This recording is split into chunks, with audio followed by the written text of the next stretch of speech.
Assalamualaikum warahmatullahi wabarakatuh. Alhamdulillah, alhamdulillah ya la ni'matillah, la haula wala quwata illa billah. Amma ba'du. Apa kabar anak-anak? Semoga kalian semua dalam keadaan sehat walafiat, serta kita selalu dalam lindungan Allah Subhanahu wa taala.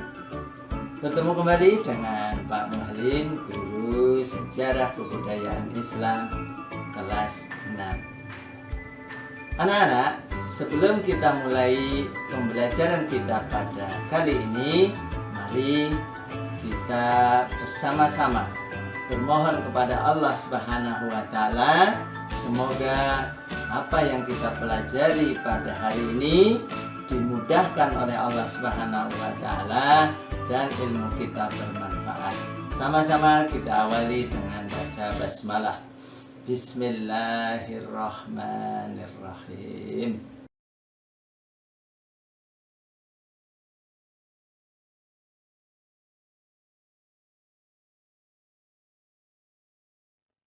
Baiklah anak-anak, tujuan pembelajaran kita kali ini diharapkan kalian dapat mengetahui biografi Sunan Muria. Dan juga nanti kalian diharapkan dapat menjelaskan biografi Sunan Muria. Untuk itu kita lihat slide berikutnya. Inilah konsep pembelajaran kita tentang Sunan Muria. Yang kita akan pelajari pertama adalah biografinya. Bagaimana silsilahnya, bagaimana masa kecilnya, dan bagaimana perjalanan dakwahnya. Kita lihat berikutnya.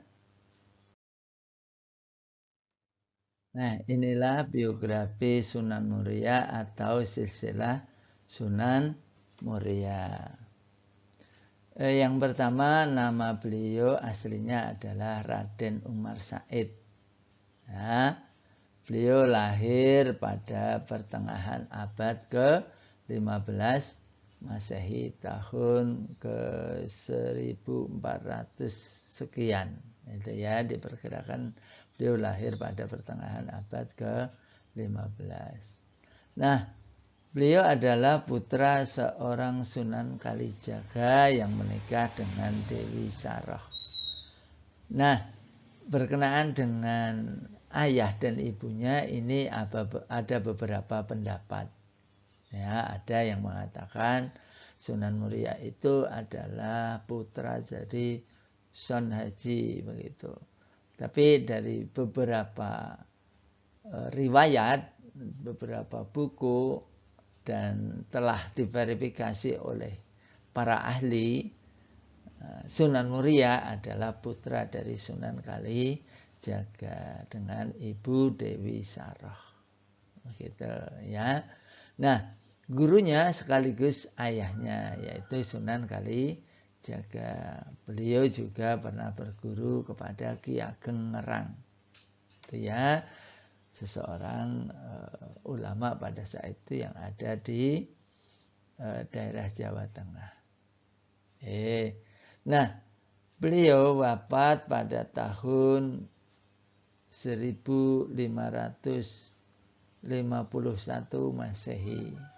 Ya, makamnya terletak di lereng Gunung Muria, Desa Colok, Kecamatan Dawe, sekitar 15 kilo sebelah utara kota Kudus, Jawa Tengah. Ya, termasuk Provinsi Jawa Tengah. Sunan Muria ini waktu kecil juga diberi nama atau terkenal dengan sebutan Raden Prawoto. Itu ya. Bagaimana jejak dakwahnya kita lihat pada slide berikutnya.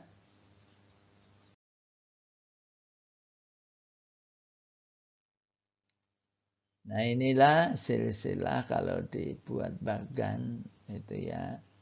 Di sini nampak yang paling bawah yaitu Sunan Muria. ya keturunan dari Sunan Kalijaga dan kakaknya bernama Kiai Temenggung Wilotikto gitu. Ya, inilah kalau dilihat dari silsilah Sunan Muria seperti ini. Bagannya. Nah, inilah pribadi dari seorang Umar Syahid atau Raden Prawoto. Nah, pribadinya suka berdakwah dengan rakyat jelata yang jauh dari keramaian kota.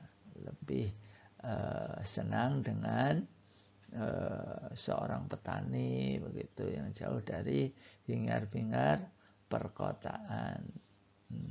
Sasaran dakwahnya Sunan Muria merupakan daerah pertanian yang terpencil jauh dari keramaian kota. Di mana saja itu wilayahnya meliputi Jepara, Pati, Tayu, Juwono, dan sekitar Kudus. Nah, ini semua nama-nama kota yang ada di Provinsi Jawa Tengah sebelah utara. Ya, dekat dengan pesisir pantai utara Pulau Jawa. Ya. Apa peninggalan yang ada hubungannya dengan kehidupan Sunan Muria? Di antaranya adalah peninggalan bukti sejarah. Di sana ada masjid yang masih utuh sampai dengan saat ini. Sudah berapa ratus tahun itu ya. Dan ada makamnya di sana. Nah, peninggalan dari beliau itu ada yang namanya buah parijoto. Nah, sampai sekarang di sana banyak tumbuh pohonan itu. Buahnya warna ungu dan rasanya manis kalau sudah masak. Itu ya. Selanjutnya ada gentong. Gentong itu tempayan tempat air. Di mana airnya ini karena di pegunungan airnya selalu bersih, jernih dan selalu ada. Dan ini bagi para peziarah ini minuman yang dapat menyegarkan setelah naik ke bukit karena makam Sunan Muria itu ada di pegunungan perbukitan. Selanjutnya ada tapal kuda. Nah, tapal kuda itu pelana kuda. Sampai sekarang masih ada. Ada tek mujahadah. Nah, tek ini ada di mimbar. Di tempat imaman itu ya, tempat imaman masjid itu. Sampai sekarang juga masih ada. Selanjutnya ada beduk. Beduk itu adalah sarana untuk memberitahu bahwa waktu sholat sudah datang. Apa uniknya beduk itu? Beduk itu digantung pada ukiran yang di atasnya ada naga dan ayam jantan. Apa maksudnya? Barangkali kalian bisa lihat situs-situs yang lain ya tentang Sunan Muria. Selanjutnya ada peninggalan kesenian.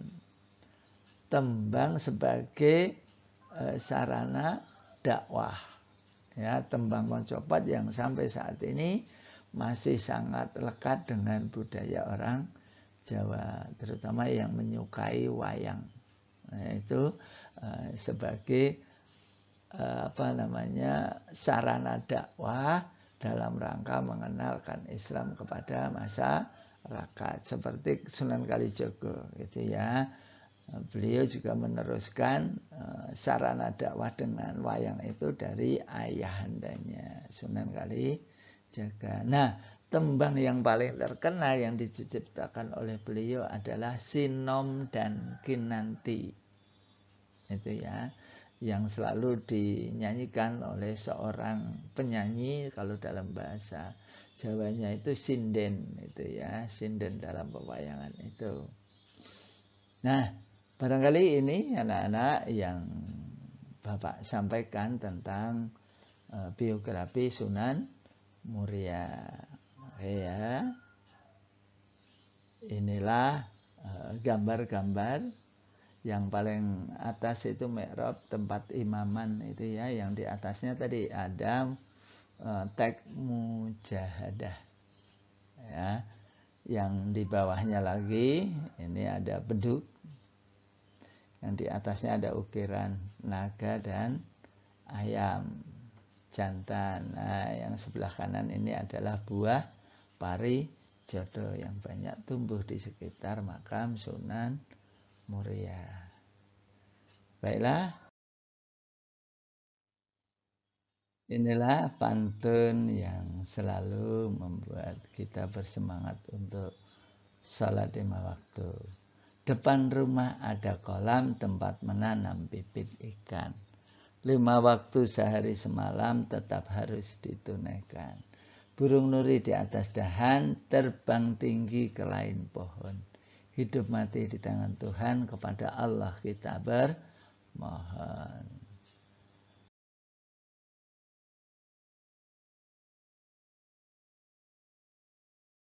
Akhirnya anak-anak, Allah Subhanahu wa ta'ala maha segalanya, namun keridhaannya tergantung pada ridhonya ayah ibu kita. Teruslah dan terus berbuat yang terbaik untuk orang tua kita agar selalu mendapat ridho dari Allah Subhanahu wa ta'ala. Selamat berpisah anak-anak, tetap semangat.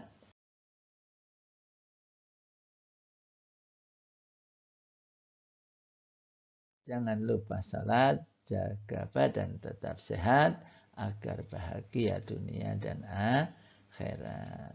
Amin ya robbal alamin. Marilah pertemuan kita pada kali ini kita tutup dengan sama-sama membaca hamdalah. Alhamdulillahi rabbil alamin. Wabillahi taufiq wal hidayah. Wassalamualaikum warahmatullahi wabarakatuh.